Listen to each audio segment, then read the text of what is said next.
what's one of your cardinal rules? And he goes, just don't run out of cash. Yeah. Like, Yeah.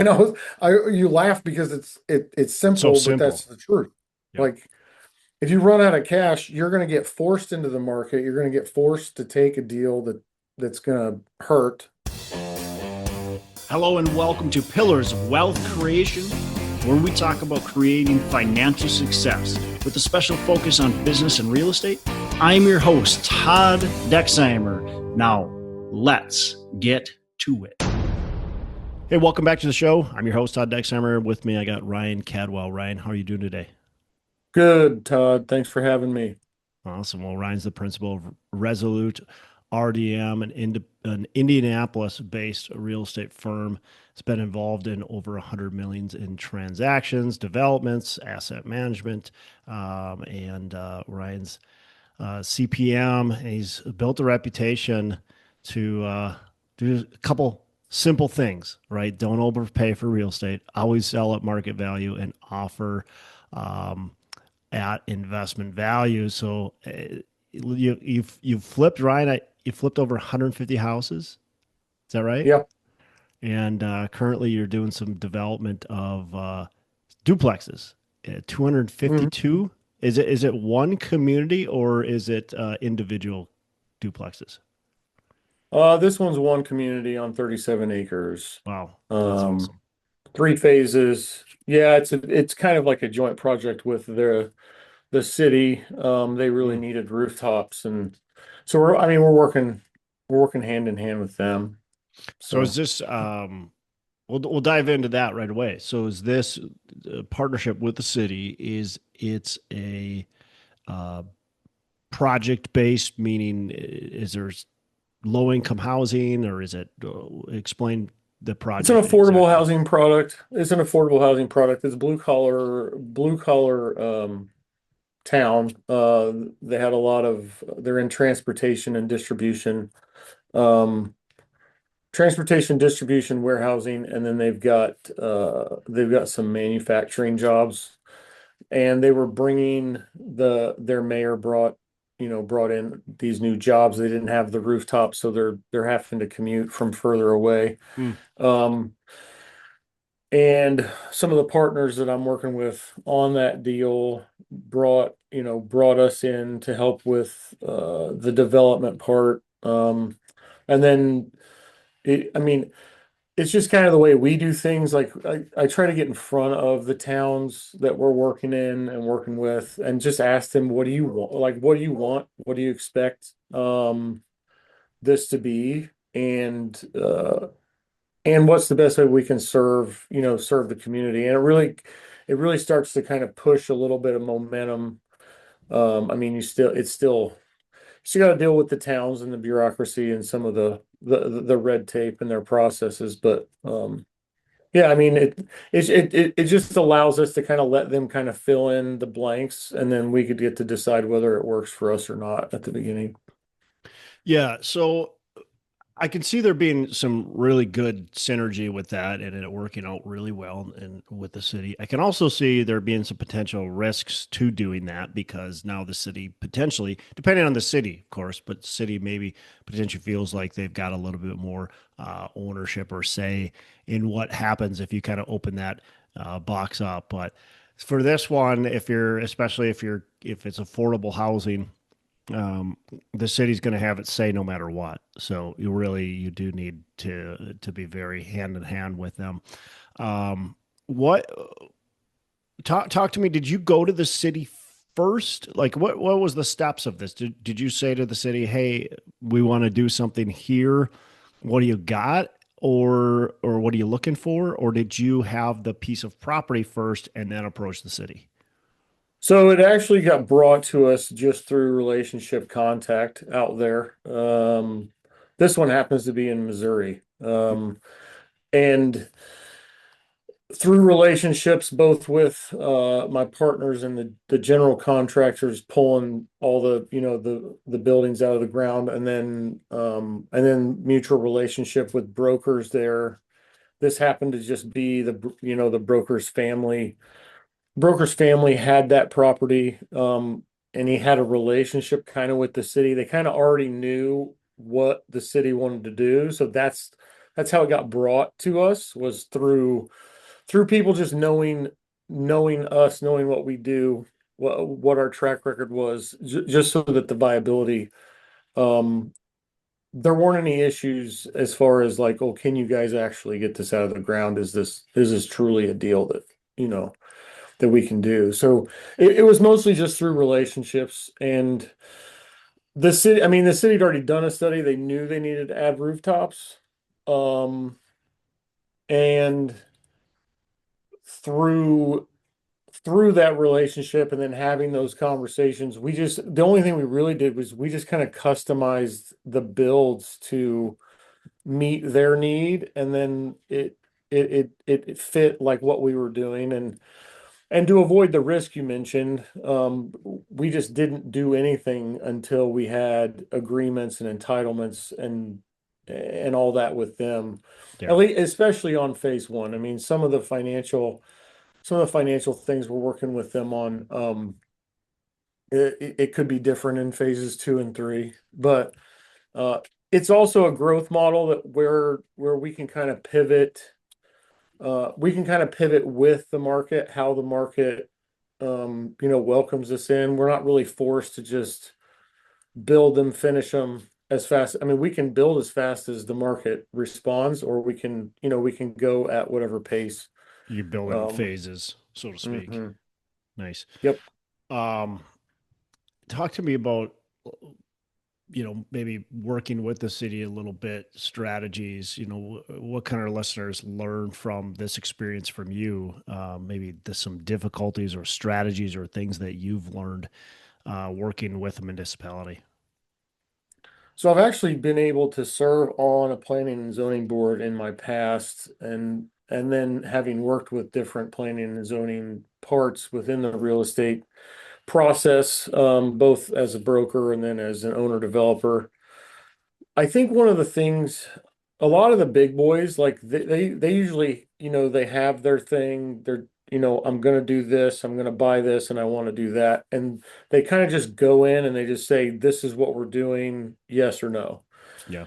A lot of times I usually try, like, as soon as I have a piece of property, my preference is to go to them and say, hey, we're looking at this deal. And instead of like forcing the idea of this is what we're going to do, it's, hey, I've looked at your current use. I know what it's zoned for. I looked at your future use.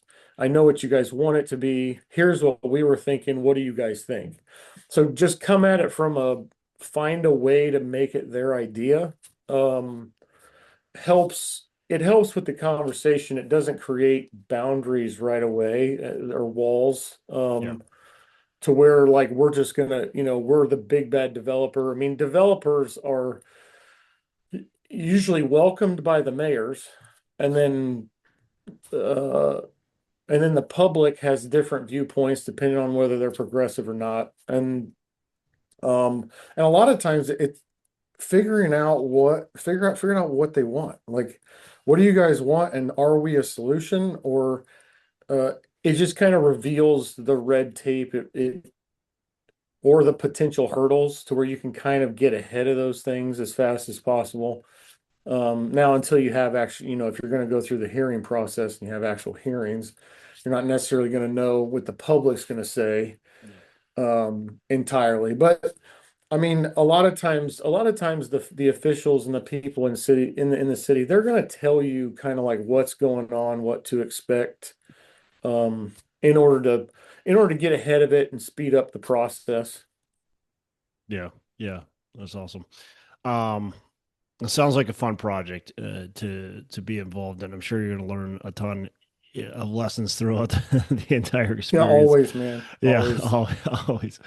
Um,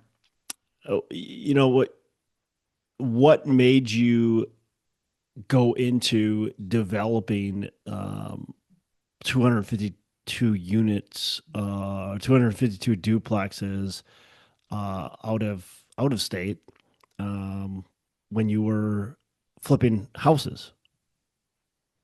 Well, okay, so we were flipping houses. We rode the wave through again, a lot of what we do is relationship based. So the answer to that to the question, in the out of state, it's all about relationships. It's all about people we had built trusting relationships with.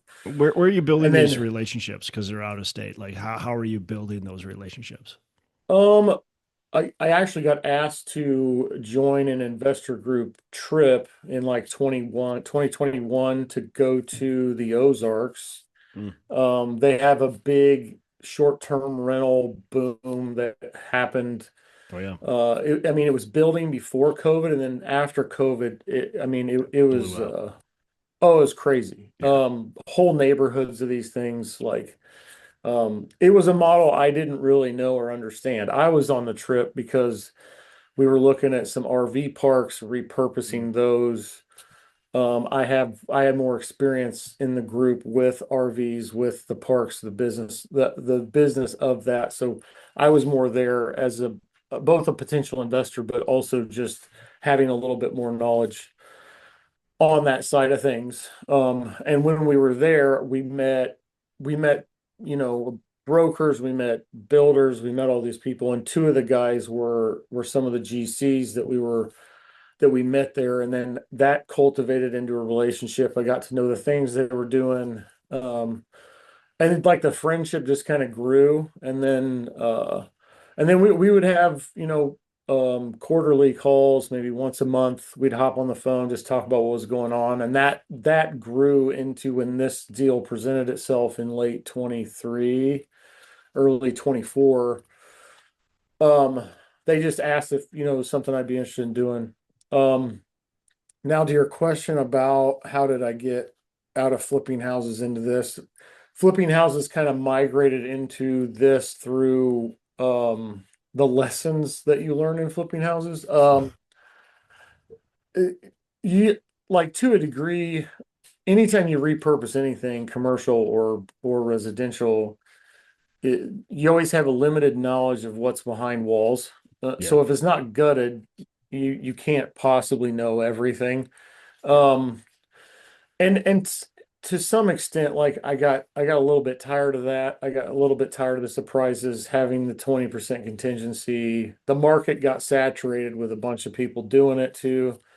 Um, and that transitioned into us doing just one-off infill builds, and then we were doing new construction infill builds. We got into we partnered with the city of Indianapolis, and we were able to buy some of their lots that they wanted us to put affordable housing on. So we were Mm. building 1,100 square foot, um, very solidly built construction, but you know, great Were those finishes, LVP, quartz countertops, that kind of stuff.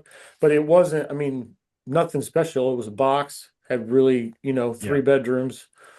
But were and when those we were those rentals or were those to sell to home buyers? And We did both. We tried to. Our real goal at the beginning was sell them to home buyers. There was a market for the under 200,000. And there's actually one of the best parts about that.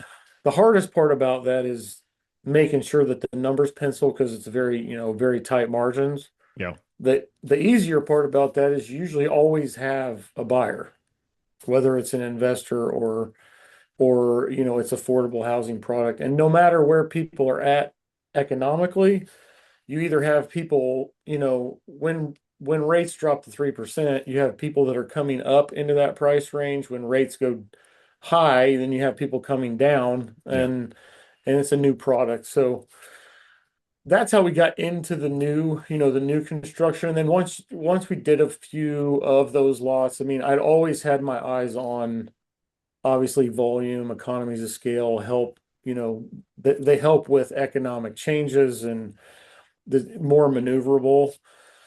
Um, and it just kind of builds over time. Sure, Um, sure. I want to shift gears a little bit. You talked sure. about earlier. I said one of your philosophies is not overpaying. Obviously, people overpay all the time and continue to overpay all the time. I think everybody's got a different philosophy of investing in real estate. But talk to me about overpaying and what you mean by that and why you think it's so important. Well, the real reason I think it's so important is because I've done it, and I've learned the lessons from it. So how did you overpay? Like what when you say I've done it, like what did that mean? Well, I ran the numbers. I trusted some of the analysis. I didn't deep dive the market. I took for granted it was my local market. I took some of the projections. Um, I didn't project enough out. I wasn't fully honest about the current market we were in and Was where this a we were flip at. or a rental? This was just a buy and hold rental that we Buy were and hold. operating. Okay. Um I mean, one of the ones that pops to mind is, and there's ego. I mean, there was a little bit of ego in it because, which is I mean, just cardinal sin to me in investing. But um, it was the previous operator was hadn't rented units for a while, and we were like, oh, like we did our analysis. We're like, wow, he's way below market. Hmm. And so when we acquired it, we started operating. I mean, we put money into it. We were gonna bring it into a higher price point, offer better finishes and all that. Yep. We even had around there was even evidence of gentrification. There was a bunch of properties that had doubled in value with flippers doing stuff around there. So uh, everything looked good, but I think we were just blinded by a little bit of the ego of, oh, we're going to come in, we know how to do this, we're going to fix everything up, we're going to take it to market. Market just didn't respond. And some of it's the perfect storm, some of it the market shifts, people get scared, nobody, the movers kind of hunkered down. Or the people moving are they hunkered down. They didn't, and market rents. There's a lot of talk in 25 about, market rents are going up, market rents are doing this, and a lot of that's just was. I think that it's just like too big of a pool they're pulling that data from. Yep. Our market in Indy and actually over in Missouri, a lot of that was just flat. I mean, we don't have really big highs and really low lows. And we just flattened out. I mean, we had growth after COVID. We had some years. I think one year was 9% growth, another year was 15% growth in rent.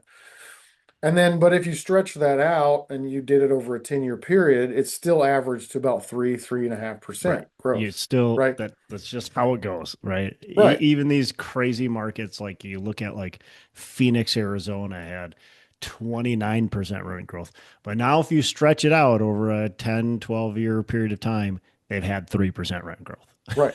Right. It's like, And and it's about getting in front of that, but sometimes that's luck. yeah, Sometimes it's patience. Sometimes it is foreknowledge, like you've done this enough. You're expecting the bump, but you don't know the windfall of COVID. yeah, Like nobody knew that was happening. yeah. And or the printing of money. I mean, the printing of money was okay, stay in real estate and time the exit because it was gonna inflate, but Yeah, right. It's just timing of real estate is impossible, right? It certainly is. But there also are indicators that you need to be looking at along the way, and mhm. need to have some common sense too. It is what it is, and you know what? You're never going to bat 1,000. You're never going to be perfect with it. You're always going to say, well. With what the data I have, this is what I think, and sometimes that's not going to quite play out the way it is, or the way it actually happens. So but if you don't overpay, I think you're going to avoid a lot of those mistakes. To be deadly mistakes, I guess, is the biggest key. Mhm. That's the thing. Is it's about survival when it comes to purchasing an asset. You don't want to lose all your money. And debt structure. I mean, the back to the overpaying and if you're a lot of times newer investors and we're doing it too, that they're getting personal guarantees on you. So and I think there's times when investors take a lot more risks than they realize they're taking. Mm, And especially if your deals are constantly betting on the come, betting on hitting the proper appreciation, yeah, if that doesn't pan out, the only thing that helps you is time. yeah, So now you've got to survive, basically an anchor on your portfolio that's going to drag cash out of your pocket. And um, I mean, that's probably the biggest thing with overpaying.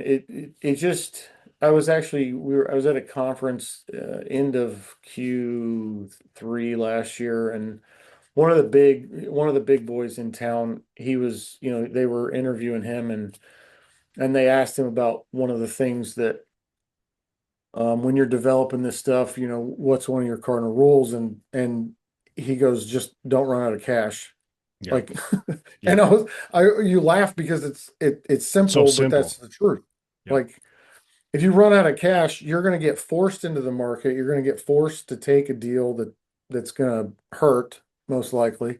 Yep. Um, and so it, and when you overpay, you're usually leveraged so that, regardless of your rate, you can't fix, you can't fix that without time Yeah. and, Yeah. and the proper job growth, wage growth, that impacts everything too.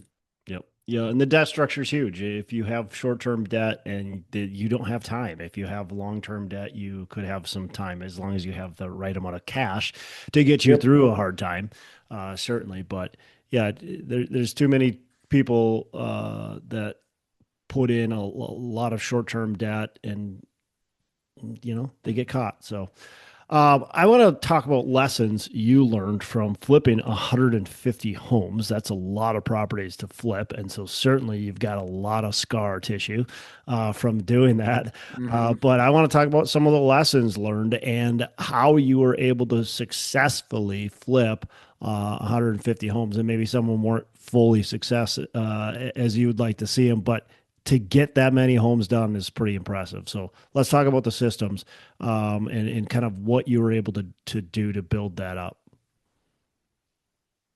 So the system of that, you got multiple things, and the first one's deal flow. Um, Mm. Knowing the right people, finding the right flow of deals. When were you Um, flipping these homes? when When? Yeah. between 2016 and I think we tapered off in 2022. Okay. So 2015. 2015, 2016, the flood of foreclosures hitting the MLS was gone, right? I'm Right. assuming. Yeah. And Yep. so you weren't buying, were you buying these all MLS or was there a lot of different strategies that you were using? We had actually partnered with a guy who had gotten himself into that whole home investor thing. Yeah. Um, so I mean, the We Buy Ugly Houses, all those, Yep. things. He was in a franchise and he had figured out kind of the lead flow, and then we were one of the partners in his lead flow where he was bringing them in, and then we were doing all the work, turning them over. It was a turnkey model for most of it. And so those were getting flipped into investors, and then we were operating them. We were operating them for the investors. So it was a turnkey model where basically, we're doing all that, and then the So were you investor just managing buys them it. too? Yeah, Or our you were management doing the team, property our management? management team had the operations on them. So usually by the time they were sold off, we had already we had tenants placed. I mean, so it had become a stream of uh, property comes in, bids are done, work is completed. When work's completed, we're marketing it for placement. I mean, a lot of things at that time in the economy, they were just flowing. For us here, there was just there was a lot of supply in that what do we call that market? There was just a lot of homes downtown Indy that needed work, that had the opportunity, that were likely turned over in wills, or Yeah. somebody passes away, they got this property, they don't necessarily want to do anything with it. But everything around there, it generated, 1,000, 1,200 in rent. So there was ways to, finagle those deals. Right now, deal flow, to compare then to now, deal flow is just not as great. Yeah. Prices are probably much higher, so it just doesn't pencil out like it Right. used to. Yep. You say Yeah, no a lot more. yeah, I mean, and that's just the rents compared to the prices of houses. It's hard to justify purchasing especially a house or even a duplex, because the rents aren't there to support it for the most part right now. So And a lot of that's that challenging. duplex, yeah, a lot of that duplex, triplex, quad, like, even though we operate in that market, a lot of our clients are still holding from prior years because they bought right. Mm. All the numbers still work. If you're buying, above a one on the 1% rule, I mean, even probably a 1.2. But as soon as you say that, you're priced out. Like, you're not going to get a deal done. Yeah, it's Most tough to people get a aren't deal. selling for that anymore because we just lived through, a time that, well, technically, a lot of the people that are owners have lived through two crazy times. The first one was the financial crisis, 08 to 12. Then Yep. you look at 2020, and then what real estate world that created. But if you look over a 50-year period, like, those are blips. That's not normal. Yep. Um, so getting back to, like, real estate really just operates like this, as opposed to it, just major opportunities. Yeah. Yeah. We all want it to come back. We all want the major opportunities to come back. We'll Right. see. We'll see when that happens. You would you would buy a distressed home or something that somebody just needed to get rid of. You renovate it, and then you would sell that to an investor, and Mhm. with a tenant placed, and then you would manage that tenant. So you're getting income on the sale. Is that correct? And then you're getting income on the continual management. As long as we were the owners. So we were also part of a group. Like, if we were the owners, yes, you'd get money from the sale. You get money from we would make money on, doing the work and having the crews. And a lot of the crews were built because we'd been around since '08, and our teams were built up. Yep. But you have money on that. Yep. And then when you flip it to the buyer, you get money there too. Yeah. Yeah. And then you continue to manage it. Um, Dealing with contractors can be interesting. Uh, Hmm. Talk to me about some of the maybe best practices that you have for dealing with contractors, maintenance people. That's a whole beast in itself, in my opinion. Maybe something, one or two things that you think you guys do really well to manage, that side of the business. So, I mean, we've obviously learned this lesson to get to this point. Like, we didn't always do it this way. One of the things I try to always make a point of is, whatever you whatever my expectations really are, say that up front. Mm, So that way, yeah. like, don't hem haw around, and don't don't get into your feels about, well, he's going to get mad. They probably are. Like, it. Depending on the contractor, depending on if it's a business, if it's a solid business that's operating well, they're probably going to charge a little more. You got to figure out what you want to exchange. Do you want your time managing someone that may be a contractor because some days he doesn't want to show up? Yeah. Um, Smoking pot and on the job, whatever it is. Yeah. yeah, Yeah.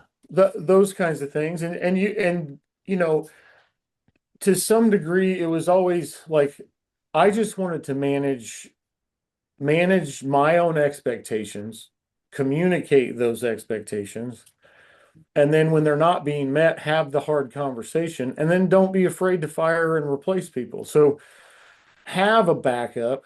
I mean, we were trying to implement almost like a football depth chart of okay, plumbers, we have these guys, this is our starting, this is our backup, and to where if one guy got squirrely, um, sometimes when they're making good money, you start to see their bids going up, and you just always have to have a backup plan so that you're not hamstrung. We've learned that lesson the hard way too. Yeah. Where when you don't have any other option, you're trapped. And really the managing of people is just about managing relationships and constantly looking for people and then communicate with like when you bring somebody on, clearly communicate. This is how we work, this is how you submit invoices, this is when you get paid, and set those standards. Like a lot of contractors want to be paid as soon as they're done. Like We just told on the them, job right yeah, there. They want you to meet yeah. them.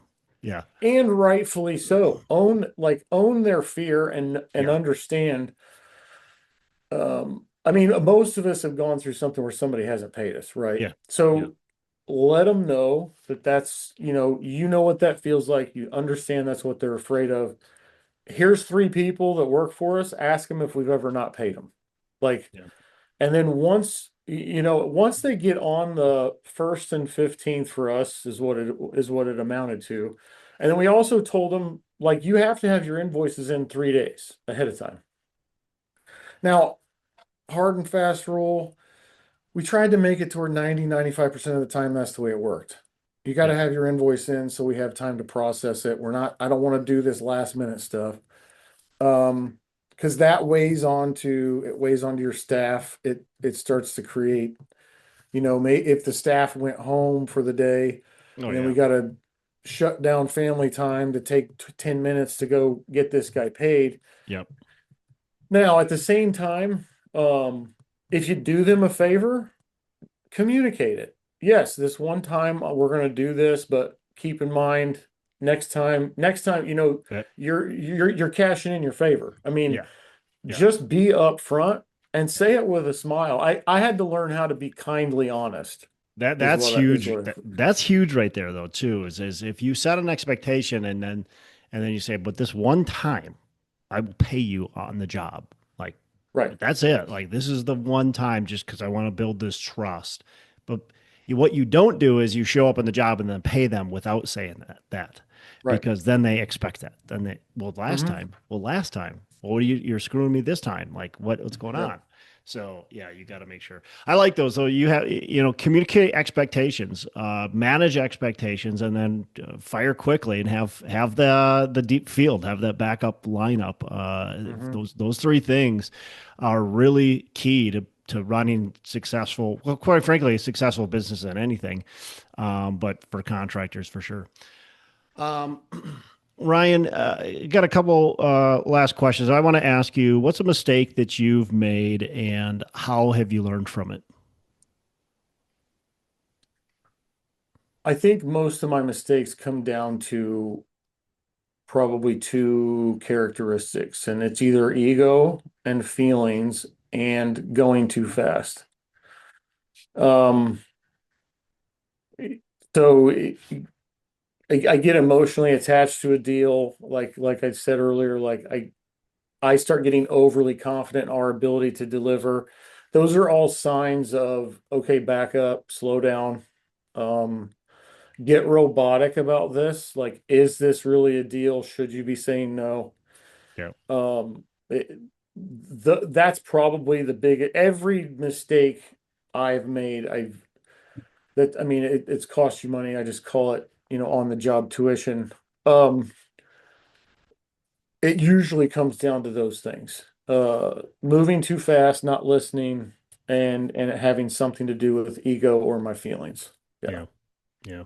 I'm probably right there with you. It seems like it always has to do with something like that if you really boil it down. All right. So, favorite book you can recommend to our listeners? I'm reading a book right now by Sarah Bakewell. It's called How to Live a Life on Montaigne. And it's just 20 different, Montaigne was a philosopher in France in the 1500s, but um, there's 20, like the way she boils it down is there's 20 different approaches to like how to live life, and different examples that come out of Montaigne's life. And it's been a really good book. That, and then the other book I'd probably recommend is River of Doubt, which is about Teddy Roosevelt's trip through the Amazon. Hmm, interesting. I've not read either of those, so good to see two new books. Um, Ryan, last question. What are your three pillars of wealth creation?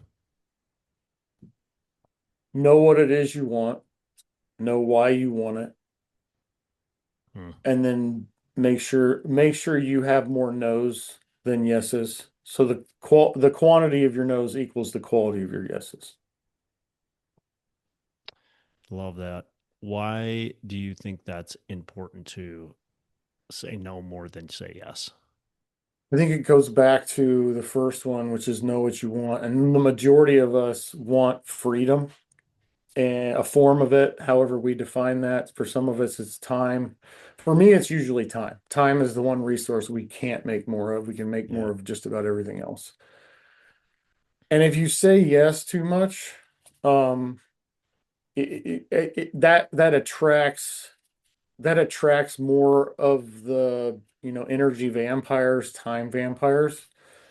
When you say no, you start to set boundaries. People start to understand expectations. I think you get to be more of yourself, because you have boundaries, because you have things you won't do. Um, and anybody to me that tells me yes too much, I get a little nervous because they're probably also telling other people yes a lot. Yeah. So at some point, I'm probably going to lose them. Um, So, I mean, for me, I love when people tell me no. A lot of people say, well, like here, no. I'm like, well, no at least tells you like where they're at, and Yeah. and you can get to know them. But Yep. Yep. Yeah. You say yes too much, you're just going to spread yourself thin, and you're going to do nothing well, right? It's right, just how it quality is. suffers, Yeah. 100%. Doing everything just okay is not going to get you where you want to be. So, Mm-mm. Ryan, really appreciate this. Appreciate you being on the show. How can our listeners get in touch with you? Just look us up on LinkedIn or ResoluteRDM.com. Awesome, Ryan. We'll put that also in the show notes. Listeners, reach out. And again, really appreciate you. Appreciate the time and value you're able to add to the show. Appreciate you, Todd. Thanks for doing this. I know you're like over 800 episodes, so It's good been a job couple. on, yeah, good job on the consistency, man. Appreciate you. Thank you. Hey, thanks so much for listening. I appreciate you being a loyal listener. Say, I would love to have you go on to our Facebook page and subscribe. Give us a thumbs up. Go on to iTunes or wherever you listen and give us a rating and review. Don't forget to subscribe. Your rating and review just helps us push this out to more and more people and continue to grow our audience and hopefully positively affect a ton of people out there that really need this and want this. So the other thing I've got for you is a free ebook on my website. So go on to ventureduplex.com venturedproperties.com, venturedproperties.com, and download our free ebook on real estate and on syndication. And I've got some data points in there, some really good stuff for you. So I'd love to have you take a look at that. It's free. I'm not expecting anything from it. And also, look, if you want some help in multifamily, want some help learning, growing, getting your business off the ground, I would love to talk to you about what it would look like to work with me potentially and see if that's a good fit. So you can go to coachwithdex.com and check that out. And we can definitely have a call. Thanks a lot for listening. You make it a fantastic rest of the day. I'll catch you on the next episode.